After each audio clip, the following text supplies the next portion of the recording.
So, dear Jens, I am very happy to have you here with us today for our college seminar at the beginning of the year. The first visit, your first visit at our college was in December 2020, in a completely different world.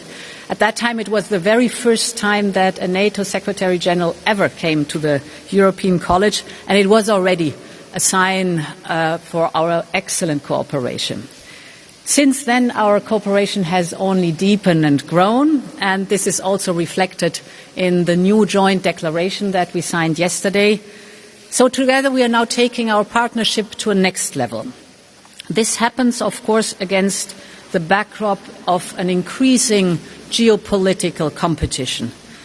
We know that our adversaries and our competitors are using all possible tools to challenge us and to undermine our security.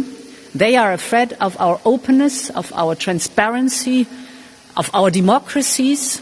So they will seek to exploit as much as possible these values, the openness, and of course they will try to exploit our interdependencies.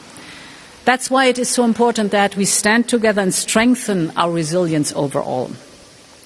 Today at the college seminar we will be discussing Russia's war of aggression against Ukraine.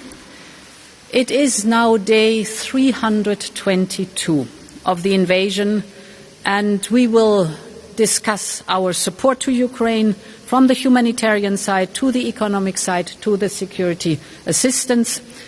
We will, of course, also reflect on the consequences for European security, and we will discuss the potential changes that are necessary in our respective policies, seeing the backdrop of a security threat in the European Union and the European region.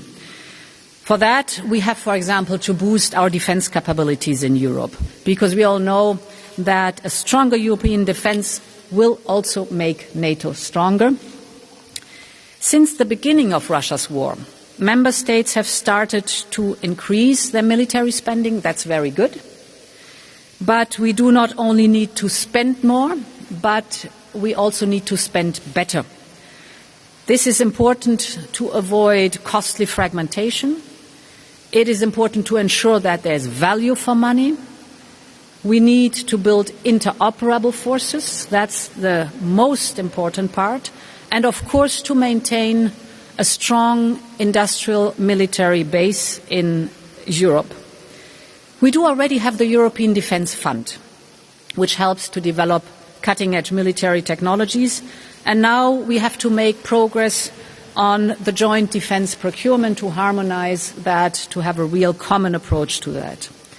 But there's also another topic that we will discuss, that are the threats against our critical infrastructure.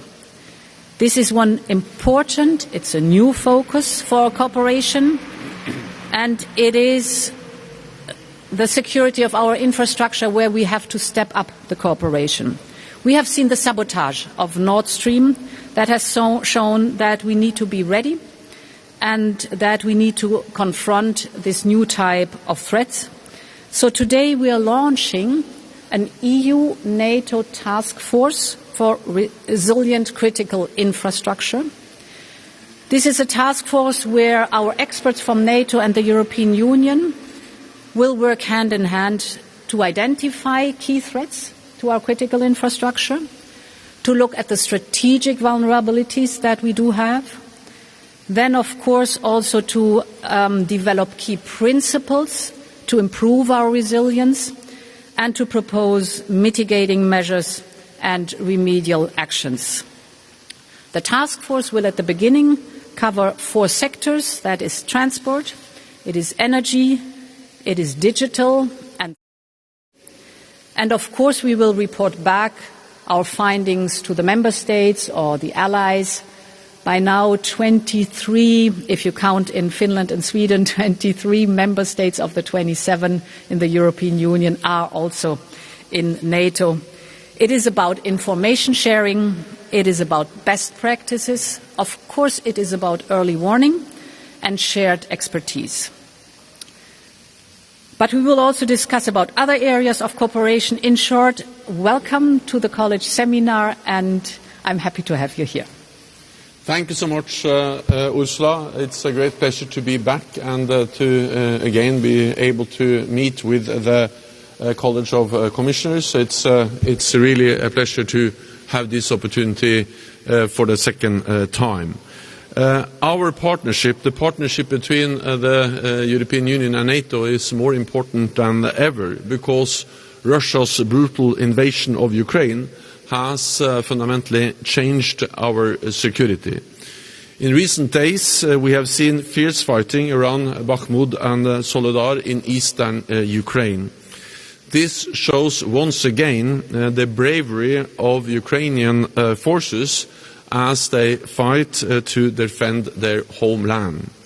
It also shows how vital it is that we step up our support, our military support to Ukraine. I therefore welcome the recent announcements by the United States, France and Germany that they will soon deliver infantry fighting vehicles and light tanks, and the unprecedented support by all NATO allies and EU member states. Our support makes a real difference on the ground. And at this key juncture of the war, we must do even more, even faster. From the start of the conflict, NATO and the European Union have stood with Ukraine and have stood together. Just yesterday, we signed a new joint declaration, you and I, Ursula, and the President of the European Council, Charles Michel. This will take the partnership between NATO and the European Union to a new level. In a world of growing geopolitical competition, we will address new areas, such as emerging and disruptive technologies, space and the security impact of climate change. Resilience and the protection of critical infrastructure are a key part of our joint efforts. As we have seen both with President Putin's weaponizing of energy and, as you mentioned, Ursula, the sabotage of the Nord Stream pipelines. So we have agreed to create a NATO-EU task force on resilience and critical infrastructure. We want to look together at how to make our critical infrastructure, technology and supply chains more resilient to potential threats and to take action to mitigate potential vulnerabilities. This will be an important step in making our societies stronger and safer. So there, Ursula, thank you again for your invitation and thank you for your strong commitment to strengthening the partnership, the cooperation between the European Union and NATO. Thank you. Thank you very much. Let's go. Thank you.